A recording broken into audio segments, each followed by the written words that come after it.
नमस्कार, आदाब, सत श्री अकाल दोस्तों। स्वागत है आप सभी का मेरे चैनल पे। आज हम बात कर रहे हैं एक ऐसे महान पुरुष के बारे में जो हम सभी के आदर्श हैं। हम बात कर रहे हैं एक ऐसे व्यक्ति की जिनका व्यक्तित्व इस मस्त विश्व के लिए अनुकरणीय बन गया। हम बात कर रहे हैं एक ऐसे महान व्यक्ति की जिनके जन्म दिवस को प्रत्येक वर्ष राष्ट्रीय युवा दिवस अर्थात नेशनल यूथ डे के रूप में मनाया जाता है। हम बात कर रहे हैं युवाओं के प्रेरणा स्रोत स्वामी विवेकानंद जी की। प्रतिभा जिसकी धरोहर होती है, आदर्श जिसके अनुगामी होते हैं, ज्ञान जिसका सहोदर होता है, विवेक और संयम जिसकी पूजा करती हैं, वह विनयशील व्यक्तित्व सब कुछ होकर भी संत होता है। भारत में युग पुरुष स्वामी विवेकानंद जी इसी रूप में अवतरित हुए। उनका व्यक्तित्व एवं कृतित्व इस मस्त विश्व के लिए अनुकरणीय बन गया। स्वामी विवेकानंद जी में वह सभी गुण समाहित थे जो उन्हें महान से महानतम बनाते हुए उन्हें नरेंद्र से स्वामी विवेकानंद जी के रूप में अभिनंदित कर सके। स्वामी विवेकानंद जी का वास्तविक नाम नरेंद्र नाथ दत्त था। 12 जनवरी सन 1863 को उनका जन्म कलकत्ता के सभ्य और सुसंस्कृत क्षत्रिय परिवार में हुआ। उनके पितामह बहुत अधिक धनाढ्य व्यक्ति थे, किंतु सांसारिक वस्तुओं से मोह त्याग कर वह 25 वर्ष की आयु में ही सन्यासी हो गए। नरेंद्र नाथ के पिता कलकत्ता के प्रसिद्ध वकील थे। इस व्यवसाय में उन्होंने सुबह से शाम तक अत्यधिक व्यस्त रहना पड़ता था। उनकी माताजी भक्तिमय जीवन जीने वाली उच्च चरित्र, उदार, सुशील, कर्तव्यनिष्ठ और वीरत्वपूर्ण संस्कारों की सजीव प्रतिमा थी। परिवार के इस वातावरण का नरेंद्र नाथ के मन और मस्तिष्क पर प्रभाव बना रहना स्वाभाविक था। प्रसिद्ध पाश्चात्य विद्वान रोमारोला ने स्वामी विवेकानंद जी के बाल्यकाल और युवावस्था की गतिविधियों का चित्रण विस्तार से इन पंक्तियों में किया है। नरेंद्र का शैशव और बाल्यकाल यूरोपीय काल के कला प्रेमी राजकुमार का सा रहा। उनकी प्रतिभा बहुमुखी थी और सभी दिशाओं में उन्होंने उसका विकास किया। उनका रूप सिंह शावक का सा प्रभावशाली और मृग छूने सा कोमल था। बलिष्ठ सुगठित शरीर कसरतों से और भी मंच गया था। कुश्ती, घोड़े की सवारी, तैरने और नाव खेने का उन्हें शौक था। युवाओं के वह नेता और फैशन के नियंता थे। नृत्योत्सवों में वह कलापूर्ण नृत्य करते थे। उनका कंठ बड़ा सुरीला था, जिस पर बाद में श्री रामकृष्ण जी भी मुग्ध हुए। उन्होंने 4-5 वर्ष तक हिंदू और मुसलमान संगीताचार्यों के साथ गायन और संगीत का अभ्यास किया था।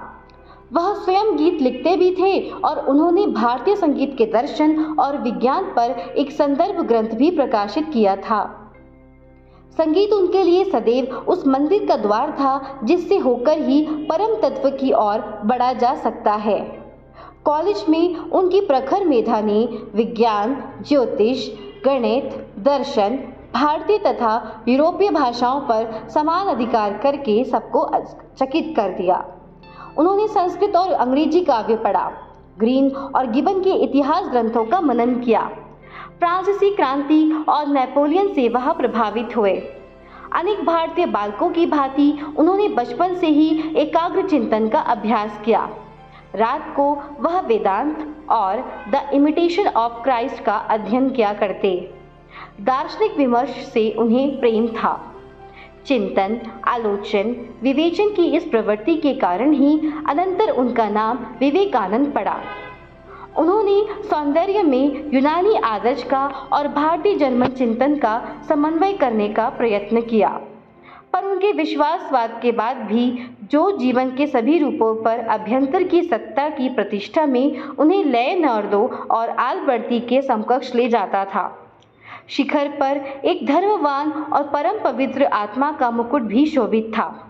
इस सुंदर, स्वतंत्र और तेजस्वी युवक को संसार के सब सुख उपलब्ध थे, पर उसने स्वयं अपने पर कड़ा अनुशासन रखा था।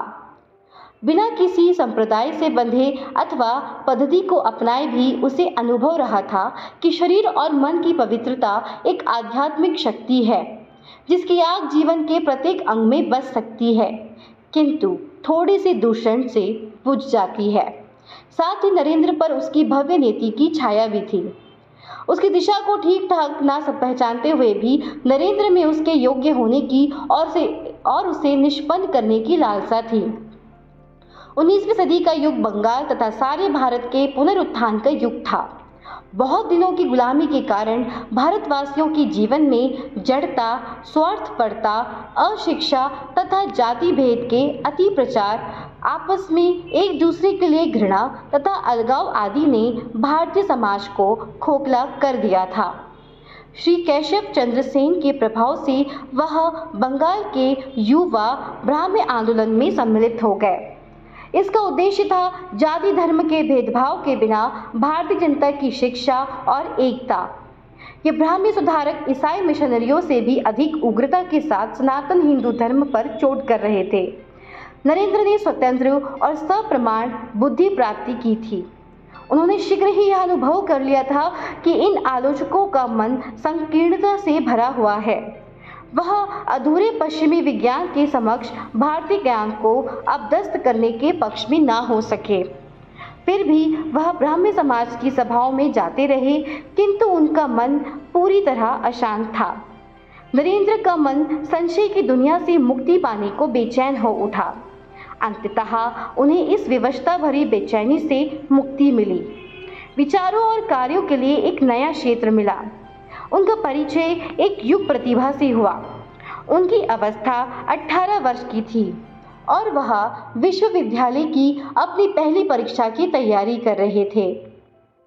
उनके एक धनी मित्र सुरेंद्रनाथ मित्र के घर एक छोटा सा उत्सव था। इसी उत्सव में स्वामी रामकृष्ण परमहंस भी उपस्थित थे। नरेंद्र ने एक मोहक धार्मिक पद गाया। इसी अवसर पर रामकृष्ण परमहंस की तेज दृष्टि ने उन्हें देखा और अपना लिया। रामकृष्ण ने नरेंद्र से दक्षिणेश्वर आकर भेंट करने के लिए कहा और एक दिन नरेंद्र दक्षिणेश्वर जा पहुंचे।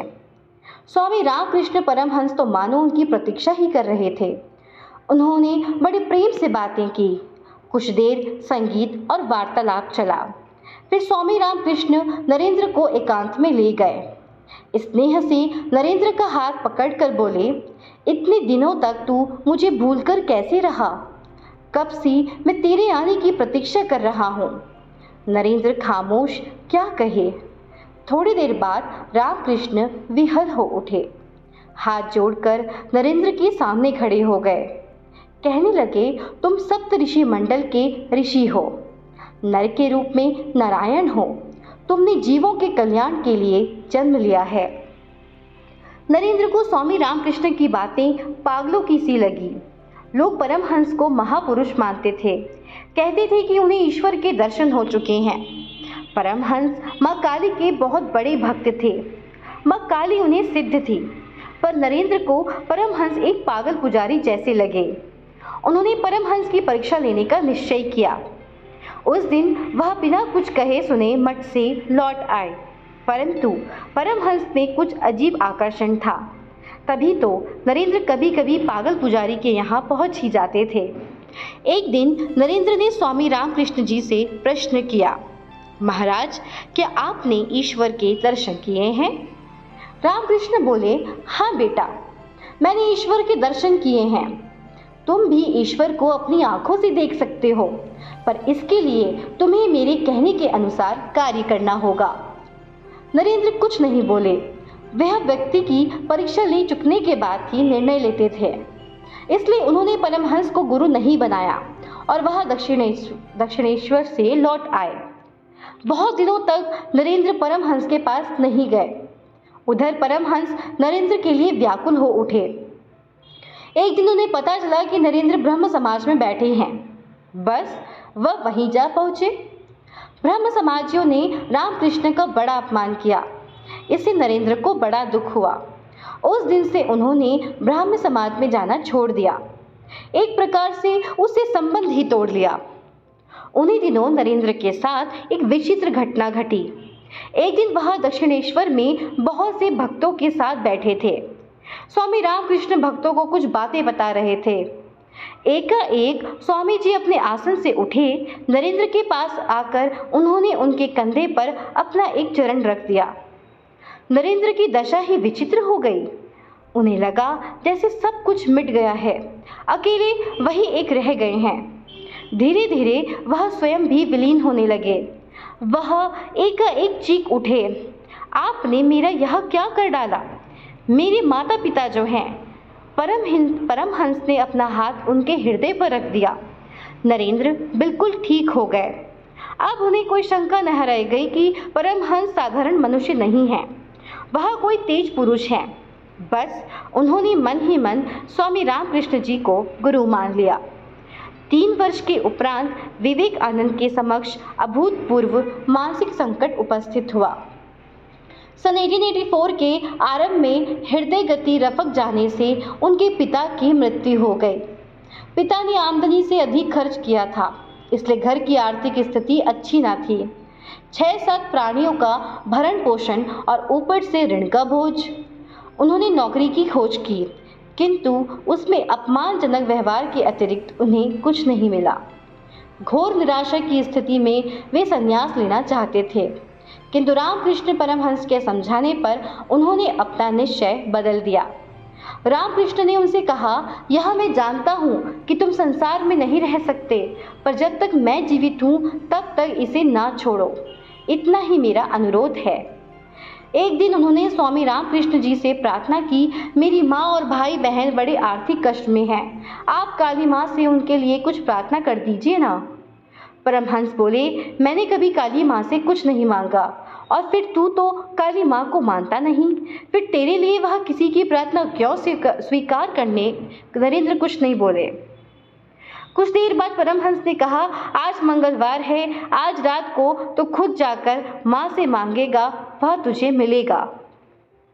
नरेंद्र आधी रात के समय काली के मंदिर में पहुंचे। वहां वह अपने घर के लिए सुख शांति और धन मांगने गए थे, पर जगदम्बा के दर्शन करते ही ध्यान में ऐसे खोई कि सब कुछ भूल गए। बार बार यही कहते रहे, माँ विवेक दो, ज्ञान दो, भक्ति दो, वैराग्य दो।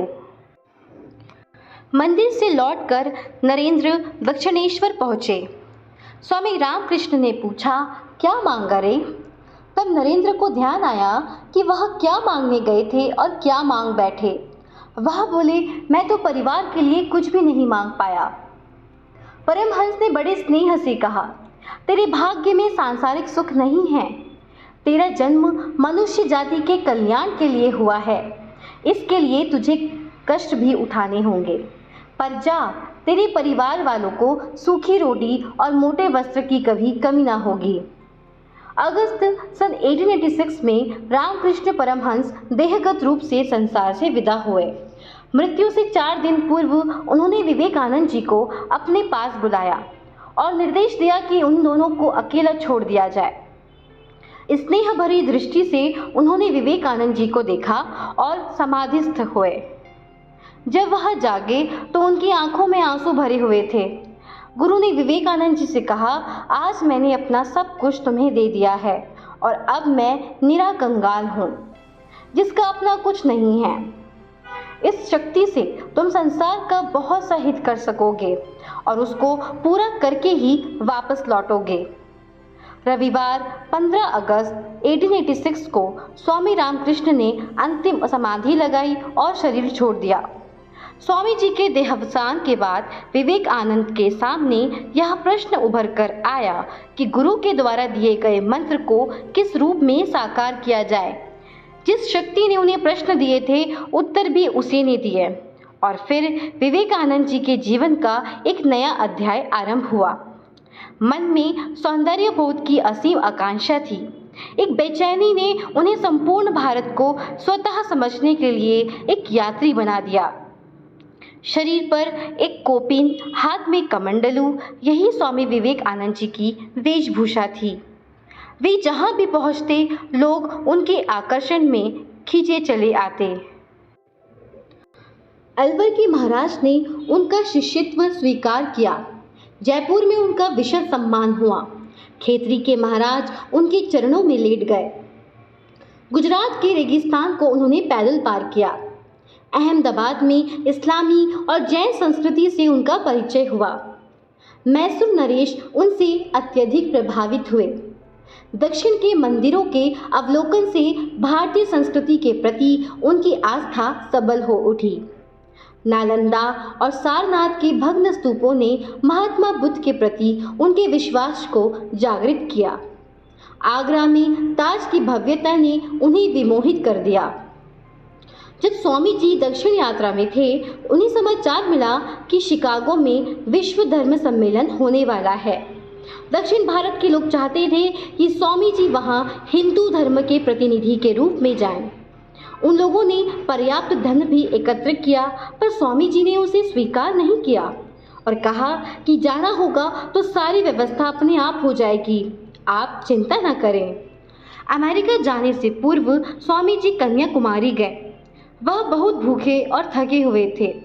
उनके पास इतने पैसे भी नहीं थे कि किनारे से चट्टान तक जाने के लिए नौका में बैठ सकें। साहस बटोर कर उन्होंने गहरे सागर में छलांग लगा दी। भूखा शरीर, सार्क मछलियाँ और सागर का गहरा जल उनके मार्ग की बाधा ना बन सके।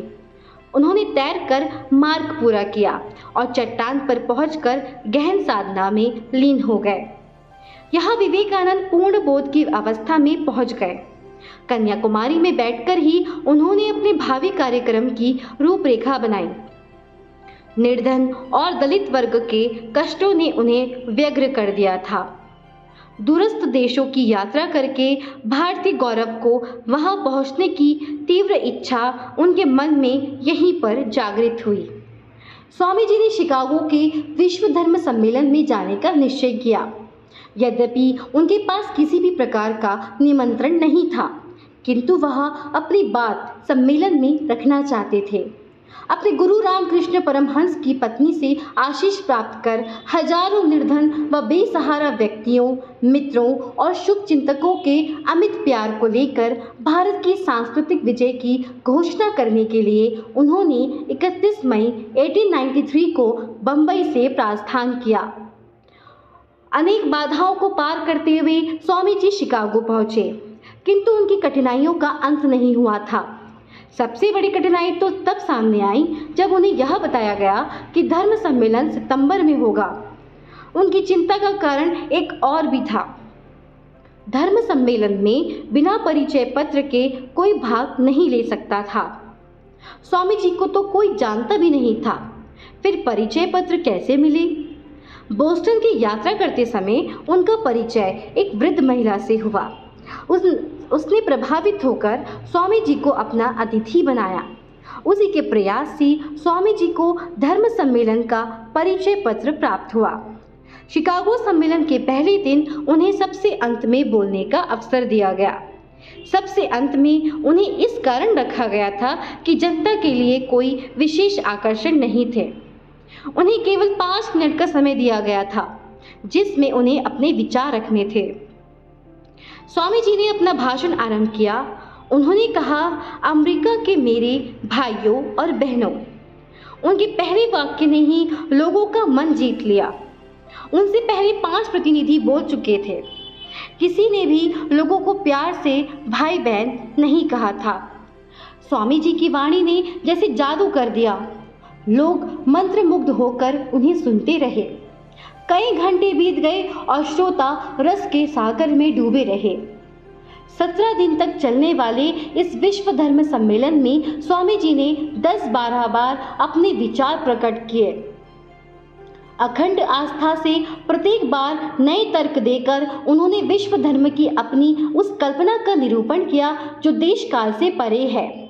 उन्होंने बर्बरों की अंधी अनुरक्ति से होकर आधुनिक विज्ञान की विशालतम सृजनात्मक स्थापनाओं तक समस्त मानव जाति के आस्था जगत को एकाकार कर दिया। व्यवहारिक वेदांत के इस महान परिवारजक ने शिकागो धर्म सम्मेलन पर अपने स्पष्ट प्रभाव अंकित किए। अमेरिका के समाचार पत्रों में उनकी भूरी भूरी प्रशंसा की गई। द न्यूयॉर्क हेराल्ड पत्र ने उनके संदर्भ में लिखा था, धर्मों की संसद में सबसे महान व्यक्ति विवेकानंद जी हैं। उनका भाषण सुन लेने पर अनायास यह प्रश्न उठ खड़ा होता है कि ऐसे ज्ञानी देश को सुधारने के लिए धर्म प्रचारक भेजने की बात कितनी मूर्खता की बात है।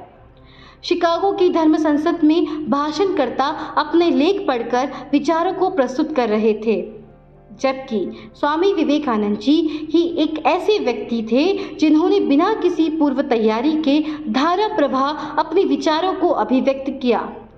जहाँ कहीं भी वह गए, उन्होंने सिर्फ अपनी मौजूदगी से ही नहीं बल्कि जो कुछ कहा उससे और अपने कहने के ढंग से एक हलचल मचा दी। एक बार इस हिंदू सन्यासी को देख लेने के बाद उसे और उसके संदेश को भुला देना मुश्किल था। अमेरिका में विवेकानंद जी को तूफानी हिंदू कहा गया। धर्म सम्मेलन के समापन के बाद स्वामी विवेकानंद जी अमेरिका में 1 वर्ष और रुके। कई जगह उन्हें भाषण हुए, उनके अनेक लोग उनके शिष्य बने। सारे देश में स्वामी जी की ख्याति फैल गई। इसी बीच लंदन से E.T. स्टर्ली के कई पत्र स्वामी जी को मिल चुके थे। बहुत से दूसरे लोगों के भी पत्र आए थे। सभी ने एक ही इच्छा प्रकट की, स्वामी जी इंग्लैंड आए, वहां अपने विचारों से लोगों का उपकार करें। आखिर स्वामी जी ने इंग्लैंड जाने का निश्चय कर लिया। स्वामी जी इंग्लैंड पहुंचे, जगह जगह उनके भाषण हुए, तहलका मच गया। लोग उन्हें आंधी पैदा करने वाला भारतीय कहने लगे। इंग्लैंड में कुमारी मार्गरेट ई नोवेल उनकी शिष्या बनी। वह अंत तक स्वामी जी के संपर्क में रही। बाद में मार्गरेट ही संसार में भगिनी निवेदिता के नाम से जानी गई। इंग्लैंड में स्वामी जी को बेहद सफलता मिली। इंग्लैंड से स्वामी जी फ्रांस और जर्मनी गए। वहाँ भी वही सफलता, वही स्वागत, वही आदर प्राप्त हुआ। विवेकानंद जी की सफलता के कारण भारत में जोश उमड़ आया। पराधीन भारतीयों का खोया हुआ आत्मविश्वास जैसे फिर से लौट आया। अमेरिका से कोलंबो पहुंचने पर उनका शानदार स्वागत हुआ। भारत पहुंचने पर स्वामी जी का वीरोचित स्वागत किया गया। देश विदेश में इतनी सराहना पाकर भी स्वामी जी अपनी राह से भटके नहीं। अधिक दिनों तक उन्होंने विश्राम भी नहीं किया। एक बड़ा लक्ष्य उनके सामने था। उसे पूरा करने के लिए वह नए उत्साह के साथ प्रचार कार्य में जुट गए। स्वामी जी जहां जहां भी गए, लोगों ने हिंदुत्व का महान रक्षक कहकर उनका सम्मान किया। उन्होंने अनुभव किया कि भारत में रूढ़िवादिता और निर्धनता ने अपनी जड़ें जमाई हुई हैं। इन्हें कर्म द्वारा ही दूर किया जा सकता है। उनका विचार था कि मानव जाति की सेवा के बिना कोई धर्म पूरा नहीं है। राष्ट्र आपसे कर्म करने का आह्वान कर रहा है। उदासीन बैठकर राष्ट्र का हित संभव नहीं। इसलिए उन्होंने अपने साथियों को व्यक्तिगत मोक्ष से अधिक सामाजिक कल्याण के लिए प्रेरित किया। स्वामी जी जिस महान कार्य को संपन्न करना चाहते थे, उसके लिए उन्होंने संगठन की आवश्यकता अनुभव की। परिणामतः उन्होंने 1 मई 1897 को रामकृष्ण मिशन की स्थापना की। इस संगठन का उद्देश्य जनता और देश की सेवा निर्धारित किया गया। आज भी संस्था के सेवा धर्म में कोई प्रश्न चिन्ह नहीं लगा सका है। देश की हर प्रकार की कठिनाइयों में, महामारी, बाढ़ और भूचाल में भारत के कोने कोने से रामकृष्ण मिशन के अनुयायी भी वहां पे पहुंचते हैं और एकांत भाव से दिन दुखियों की सेवा करते हैं। देश के कोने कोने में स्थित अस्पतालों, स्कूलों और आश्रमों की एक निष्ठ सेवा गुरु रामकृष्ण तथा शिष्य विवेकानंद जी के पवित्र नामों का स्मरण कराती है।